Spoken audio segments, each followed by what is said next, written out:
نحمده ونصلي ونسلم على رسوله الكريم اما بعد فاعوذ بالله من الشيطان الرجيم بسم الله الرحمن الرحيم ما كان محمد ابا احد من رجالكم ولكن رسول الله وخاتم النبيين صدق الله مولانا العظيم ان الله وملائكته يصلون على النبي یا ایھا الذین آمنوا صلوا علیہ وسلموا تسلیما۔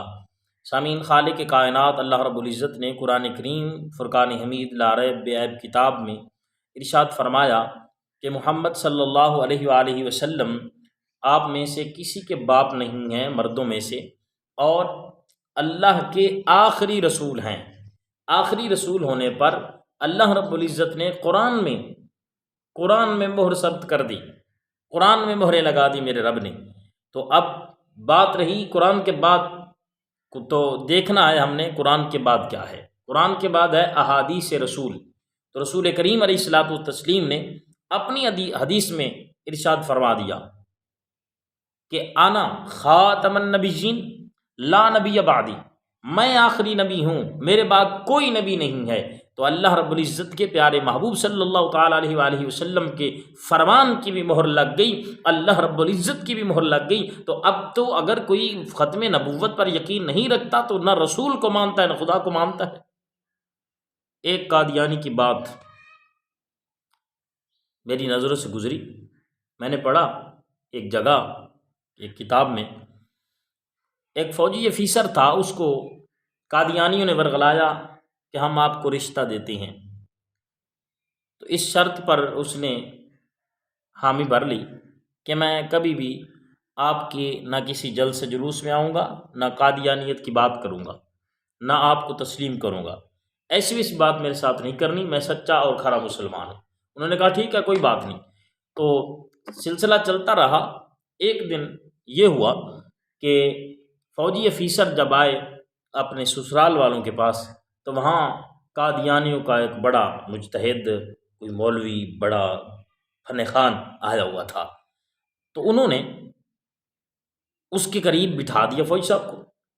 تو فوجی افیسر کو جب اس نے کہا کہ یار آپ ہمارے قادیانی مذہب کو نہیں مانتے، نہ مانے، لیکن ایک بات ہم آپ سے کرتے ہیں، اسلام میں استخارہ جائز ہے؟ انہوں نے کہا جائز ہے۔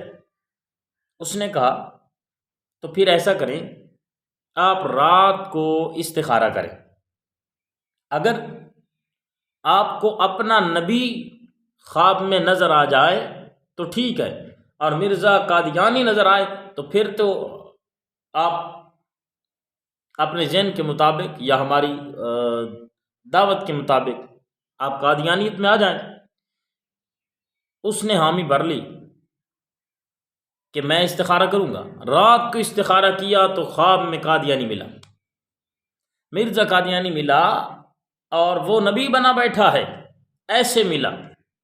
صبح ہوئی تو اس نے اسلام چھوڑ دیا، قادیانی ہو گیا۔ اور صرف وہ نہیں، اس نے اپنے پورے قریبیوں کو، اپنے سارے رشتہ داروں کو، اپنی فوج میں جہاں تک اس کا ہاتھ تھا، اس نے سب لوگوں کو قادیانی بنا ڈالا۔ جب سب قادیانی ہو گئے تو بڑا مسئلہ ہوا کہ یہ کیا ہے۔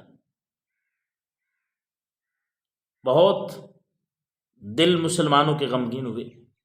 تو ایک دن ایک ہمارے علامہ صاحب وہ آئے ہوئے تھے ان کے علاقے میں، تو لوگوں نے کہا یار ہمارے علامہ صاحب آئے ہیں، آپ ایک بار آئیں تو صحیح۔ انہوں نے کہا کہ یار یہ علامہ صاحب سے کہ یہ بندہ جو ہے نا، یہ پہلے مسلمان تھا پھر قادیانی ہو گیا اس طریقے سے۔ تو آپ نے فرمایا کہ آپ قادیانی کیوں ہوئے؟ اس نے کہا مجھے کسی کی دعوت پر قادیانیت میں نہیں گیا، مجھے کسی نے دعوت نہیں دی، کسی نے کہا نہیں ہے، بس صرف ایک بات کہ میں نے استخارہ کیا تھا، استخارہ تو جائز ہے۔ تو علامہ صاحب نے بہت پیاری بات کی، انہوں نے فرمایا کہ جب آپ نے ان سے یہ حامی بھر لی کہ میں استخارہ کروں گا، اسی وقت آپ اپنے ایمان سے ہاتھ دھو چکے تھے، کیونکہ نبی کی ذات میں شک کرنا اسلام ایمان سے ہاتھ دھونا ہے۔ جب ایمان سے ہاتھ دھو چکے تھے آپ، تو آپ کو نبی نے خیر ہی ملنا تھا۔ جب آپ کافر ہو چکے تھے تو اس وقت آپ کو مرزے نہیں ملنا تھا نا، اور کیا ہوتا، مرزا ہی ملتا۔ تو جب یہ بات فوجی کے ذہن میں آئی تو اس نے فوراً توبہ کی اور پھر مسلمان ہوا، اپنے عقیدے میں آ گیا۔ تو ایسے وار کرتے ہیں قادیانی۔ ہمارے مسلمان بھائیوں کو چاہیے کہ ان کے سب واروں سے محفوظ رہیں، اپنے آپ کو بچائیں، اپنی اولاد کو، اپنی نسلوں کو بچائیں۔ اللہ رب العزت ہم سب کا حامی و ناصر ہو۔